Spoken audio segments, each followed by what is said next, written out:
L'éducation thérapeutique en thérapie. Bonjour à toutes et à tous, soyez les bienvenus dans cette vidéo.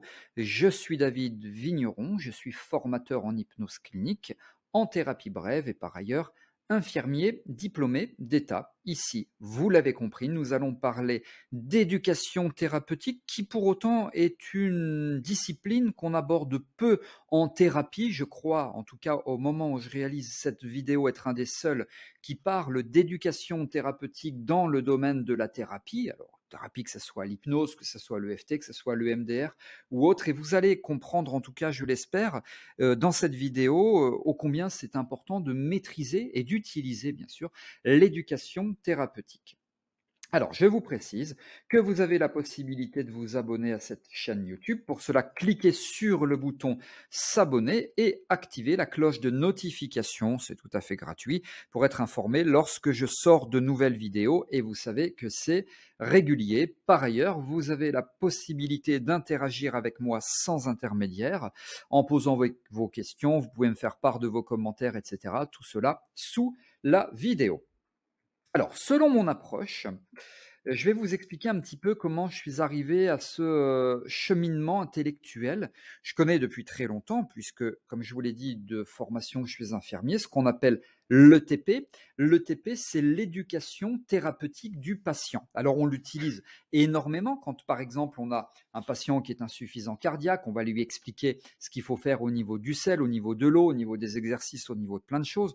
Les patients qui sont diabétiques, insulinodépendants, c'est la même chose qu'ils doivent faire quand ils sont victimes, par exemple, d'une hypoglycémie, comment ils doivent manger, comment est-ce qu'ils doivent doser leurs unités d'insuline avant manger, après manger, selon, etc.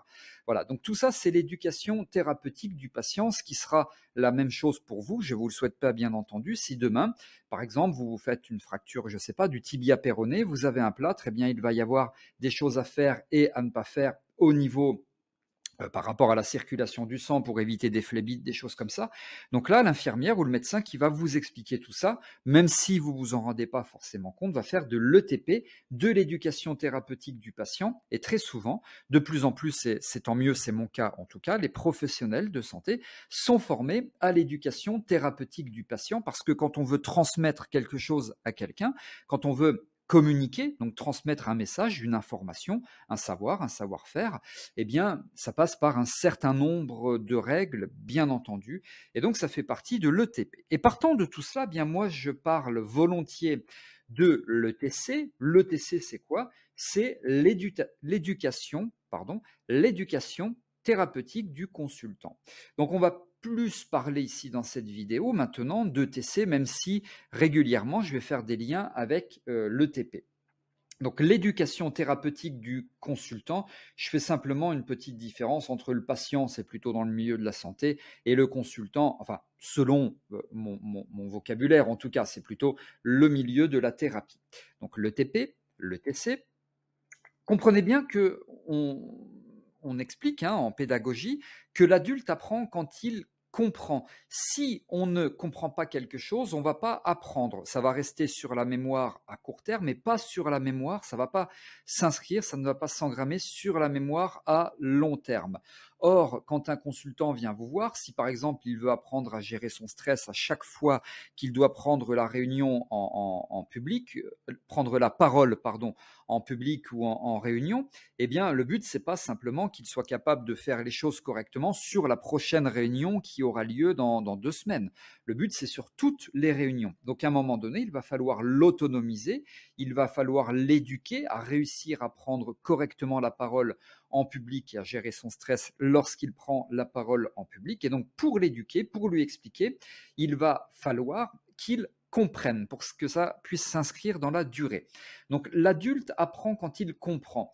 Dites-vous bien que l'adulte, il va apprendre des choses, mais s'il ne comprend pas, ça va rester 3 jours, une semaine, 2 semaines ou un mois, ça va pas rester longtemps. Par contre, si de base il comprend les choses, eh bien ça va rester beaucoup plus longtemps. Et donc dans l'ordre, ça vous pouvez le noter, c'est premièrement comprendre, deuxièmement apprendre, troisièmement pour être autonome. Donc vous devez aider vos consultants à comprendre, comprendre pour apprendre, apprendre pour être autonome.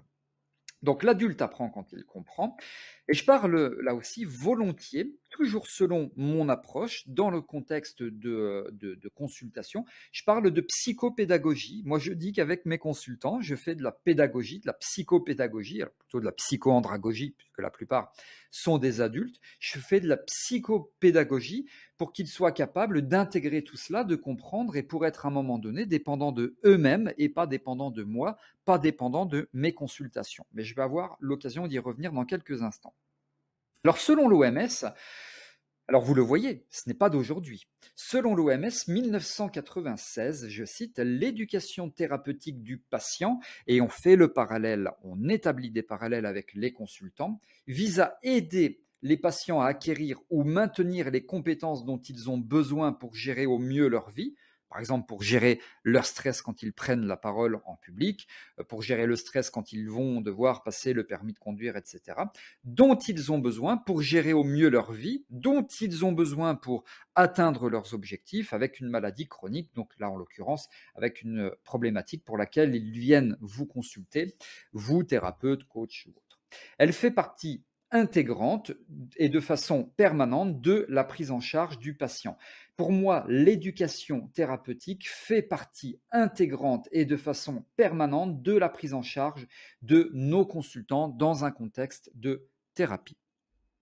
Alors les objectifs, quand on parle d'éducation thérapeutique, c'est d'aider, alors là c'est l'éducation thérapeutique du patient, c'est d'aider le patient et son entourage à comprendre sa maladie et son traitement. Moi, par exemple, dans le contexte de l'EFT, quand une personne vient me voir et qu'elle est victime d'un stress post-traumatique, j'explique ce qui se passe au niveau du cerveau par rapport à l'amygdale cérébrale, par rapport aux endorphines, enfin par rapport à plein de choses. Je fais un schéma. Je n'ai pas fait les beaux-arts, mais c'est simplement un schéma pour que le consultant comprenne ce qui se passe et en quoi je vais lui apporter la solution et en quoi la solution va lui permettre d'atteindre son objectif. Donc, aide le patient et son entourage à comprendre, on revient sur cette notion de compréhension, sa maladie et son traitement. Donc, sa problématique et ce que je vais lui proposer, notamment par rapport à l'EFT. Si vous êtes formé, si vous avez suivi ma formation à l'EFT, il y a un module dans lequel j'explique tout ça et dans lequel je fais une démonstration et j'établis le lien entre la problématique et l'EFT. Bon, si vous n'avez pas suivi, vous n'allez peut-être pas, si vous n'avez pas suivi ma formation, vous n'allez peut-être pas tout comprendre à 100%, mais voilà, dans l'idée, c'est cela. Les objectifs de l'éducation thérapeutique du patient, c'est de coopérer avec les soignants. En éducation thérapeutique du consultant, c'est de coopérer avec vous, avec le thérapeute. C'est de maintenir ou améliorer la qualité de vie. Quelqu'un qui vient vous voir pour apprendre à gérer son stress, évidemment, sa qualité de vie sera meilleure, d'acquérir et de maintenir les ressources nécessaires. Les ressources du consultant, c'est fondamental. Il est véritablement un réservoir à ressources, votre consultant, vos consultants. Donc, acquérir et maintenir les ressources nécessaires pour gérer de façon optimale sa vie avec la maladie, sa vie avec la problématique pour laquelle il vient vous voir. Alors, une personne, par exemple, qui vient me voir pour une phobie des araignées, est-ce qu'il y a besoin d'une éducation hyper poussée? Non, c'est simplement une éducation pour qu'il puisse, entre deux séances, gérer sa problématique, tout en sachant qu'à l'issue de la prise en charge globale et totale, il n'aura plus la phobie. Donc, il n'y aura pas forcément besoin de l'éduquer pour lui dire, voilà, comment est-ce que vous allez faire pour les 2 années à venir par rapport aux araignées, tout simplement parce que la phobie de l'araignée sera traitée. Voilà, donc après tout dépend de la problématique aussi. Dans un contexte de gestion du stress, à mon humble avis, l'éducation thérapeutique est un peu plus poussée parce que le stress peut vraiment, la problématique stress s'inscrit dans tous les champs de la vie. Donc il faut être capable de le gérer dans tous les champs de la vie. Voilà pourquoi je pense que l'éducation thérapeutique du consultant est un peu plus poussée. Alors du coup, mes consultants me disent quelquefois, et ça c'est quelque chose qui me fait rigoler, plusieurs fois j'ai eu cette remarque, c'est un peu comme si j'étais en formation avec vous, vous m'apprenez plein de choses. Oui, parce que moi mon but est qu'ils comprennent, comprendre pour apprendre, apprendre pour être autonome et être autonome pour atteindre durablement, j'insiste sur cette notion de durabilité, durablement pour qu'ils atteignent donc leurs objectifs. Mes consultants coopèrent, hein, moi je détiens pas une baguette magique. La baguette magique finalement, c'est eux qui l'ont. Grâce à ce que je vais leur expliquer, ils vont pouvoir, grâce à leur baguette magique, si on peut dire, je leur explique tout ce qui est nécessaire de leur expliquer. Ils ont une baguette magique qui va leur permettre d'utiliser, de déployer leurs ressources pour atteindre leurs objectifs. D'ailleurs, dans mon cabinet, tout cela aussi, je l'explique dans mes formations, face à eux, sur la porte, face à eux quand ils sont allongés sur le fauteuil, sur la porte, il y a une pancarte, c'est écrit coopération, parce que je leur dis, aidez-moi à vous aider, vous devez coopérer, tout ce que je vous explique, vous devez le mettre en œuvre, etc., etc.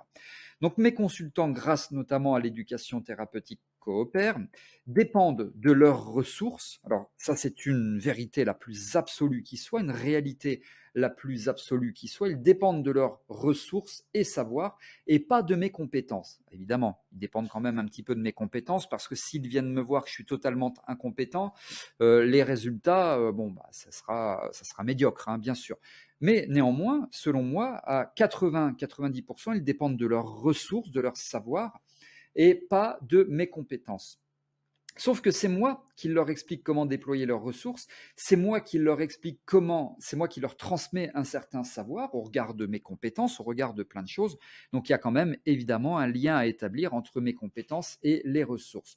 Mais s'ils ne coopèrent pas, il n'y a pas la possibilité d'établir un lien entre mes compétences, leurs ressources et l'acquisition d'un savoir. On revient toujours aussi en éducation thérapeutique sur cette notion de coopération, aidez-moi à vous aider. Ils apprennent à gérer eux-mêmes leurs problématiques, à 90%, parce qu'évidemment, ils arrivent, s'ils ne maîtrisent pas l'EFT, la cohérence cardiaque, l'hypnose, l'auto-hypnose, etc., je vais leur expliquer. Mais si, par exemple, on est dans un contexte de préparation à un examen, petit à petit, c'est eux qui vont apprendre à maîtriser les techniques nécessaires pour réussir leur examen, hein, donc je sers quand même à quelque chose, hein, bien sûr, mais l'avantage, vous comprenez bien que de l'éducation thérapeutique du consultant, c'est que vous leur donnez les outils, vous leur donnez les savoirs, les savoir-faire pour qu'eux-mêmes puissent atteindre leurs objectifs et deviennent ainsi dépendants de leurs ressources.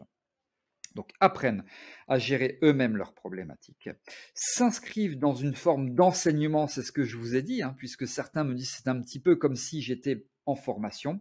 Et donc tout ça, c'est l'éducation thérapeutique, parce que l'éducation thérapeutique, c'est comme un espèce de couteau suisse. Quelqu'un qui pratique l'éducation thérapeutique, que ce soit un thérapeute ou que ce soit un professionnel de santé, ça doit être un bon communicant, un bon enseignant, un bon formateur, parce qu'on éduque, parce qu'on forme nos consultants à l'acquisition, au savoir, à une mise en pratique, à énormément de choses. Alors les avantages de l'éducation thérapeutique, c'est que, ça c'est un avantage et pas des moindres, mes consultants deviennent autonomes. Moi je favorise l'autonomie, je leur apprends à pêcher et je ne leur donne pas le poisson, je leur apprends à pêcher, je ne leur donne pas le poisson.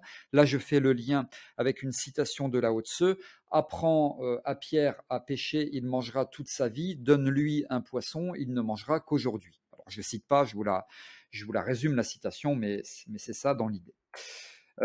Meilleure compréhension, et souvenez-vous ce qu'on a dit, premièrement comprendre, deuxièmement apprendre, troisièmement autonomiser, quatrièmement donc pour l'atteinte de l'objectif. Donc meilleure compréhension, vous voyez que si de base il n'y a pas la compréhension, eh bien comprendre, apprendre, autonomiser, atteindre de l'objectif, ça ne marche pas ou ça marche beaucoup moins. Meilleure utilisation des outils. Moi, je vous garantis que mes consultants savent faire de la cohérence cardiaque, savent faire de l'auto-hypnose, savent faire tout seul des lévitations de bras dans un contexte d'hypnose, savent faire tout seul pratiquer l'EFT sur eux, pas les gestes d'urgence, les points d'urgence en EFT sur eux, etc. Donc tout ça, ils maîtrisent et peut-être que je vais un petit peu loin dans mes propos, mais après, par exemple, ils sont capables d'utiliser l'EFT dans n'importe quel contexte. Alors, c'est pas tout à fait juste, hein. Si entre-temps, ils ont vécu quelque chose de traumatique, l'idéal quand même dans un contexte de stress post-traumatique, c'est de retourner, de revenir me voir, hein, voilà. Hein, mais dans des trucs un petit peu plus simples comme du stress, comme préparation à un examen ou des choses comme ça, Globalement, ils sont capables d'utiliser tout seuls l'EFT. Mais quelquefois, ils reviennent me voir pour d'autres problématiques, bien entendu. Les outils, après, sont duplicables à d'autres objectifs. Par exemple, j'ai eu le cas d'une jeune fille que j'ai en tête qui est venue me voir pour la phobie des araignées. Ça a bien fonctionné pour la phobie des araignées, 2, 3 ou 4 séances, je ne sais plus précisément. Je l'éduque à l'auto-hypnose, à l'EFT, à la cohérence cardiaque, et je reçois un mail quelques mois après pour me dire que, elle me dit que grâce à ce que vous m'avez expliqué, donc j'ai fait de l'éducation thérapeutique, sans pour autant lui dire, voilà mademoiselle, on va faire de l'éducation thérapeutique, grâce à tout ce que vous m'avez expliqué, eh bien, j'ai passé mon permis moto, j'ai utilisé tous les outils que vous m'avez donnés parce que j'avais très peur le jour de l'examen et j'ai réussi à me préparer toute seule et j'ai réussi mon permis moto. Et moi, je ne l'ai jamais vu pour l'aider à préparer son permis moto. Simplement, c'est grâce aux outils que je lui ai donnés, grâce au fait que je l'ai autonomisé, grâce à l'éducation thérapeutique, qu'elle a pu se débrouiller seule et qu'elle a dupliqué ces outils pour atteindre cet autre objectif, donc le permis moto en l'occurrence.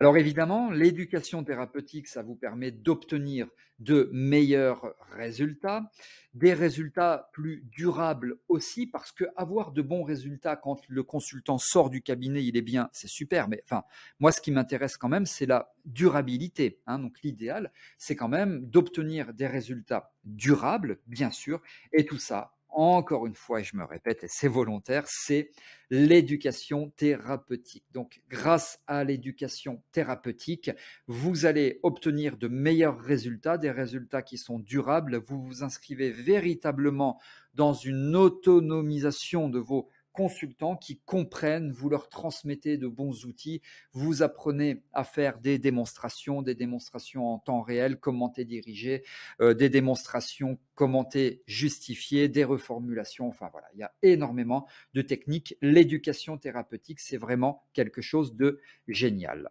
Alors, vous avez la possibilité, si vous voulez aller plus loin, de suivre une formation que je propose, donc une formation à l'éducation thérapeutique des consultants. Vous avez l'ensemble du programme qui est détaillé dans la description de cette vidéo. Regardez, jetez un coup d'œil et vous allez vraiment augmenter l'efficacité de vos séances. Je suis vraiment un adepte, vous l'avez compris, un passionné de l'éducation thérapeutique des consultants, ayant moi-même de base commencé avec l'éducation thérapeutique des patients.